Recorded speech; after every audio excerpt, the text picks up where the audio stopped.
കൊച്ചിയിൽ ആയിരങ്ങൾ പങ്കെടുപ്പിച്ച art of living ആചാര്യൻ ശ്രീ രവിശങ്കറിന്റെ നേതൃത്വത്തിൽ കേരള മെഡിറ്റേറ്റ്സ് വിത്ത് ഗുരുദേവ് എന്ന പരിപാടി സംഘടിപ്പിച്ചു. സംഘർഷരഹിതമായ ജീവിതം, ലഹരിമുക്ത ഇന്ത്യ, മെഡിറ്റേഷന്റെ പ്രാധാന്യം എന്നിവ ജനങ്ങളിലേക്ക് എത്തിക്കാൻ ലക്ഷ്യമിട്ടാണ് പരിപാടി സംഘടിപ്പിച്ചത്.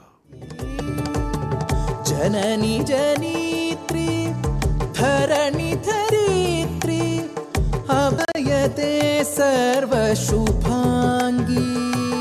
പ്രഗത്ഭരായ സംഗീതജ്ഞർ അണിനിരുന്ന സംഗീത സദസ്സിലൂടെ ധ്യാനത്തിന് തുടക്കം.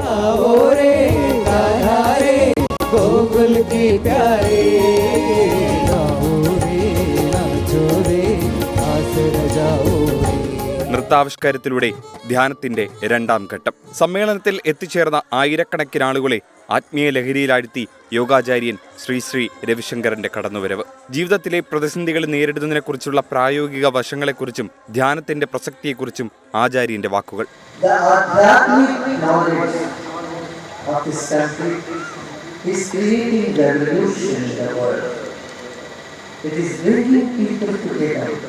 സദസ്സിനെ പങ്കെടുപ്പിച്ചുകൊണ്ടുള്ള ലൈവ് മെഡിറ്റേഷനും വേദിയിൽ അരങ്ങേറി. നെടുമ്പാശ്ശേരി സിയാൽ ഗോൾഫ് ക്ലബ്ബിലാണ് പരിപാടി സംഘടിപ്പിച്ചത്.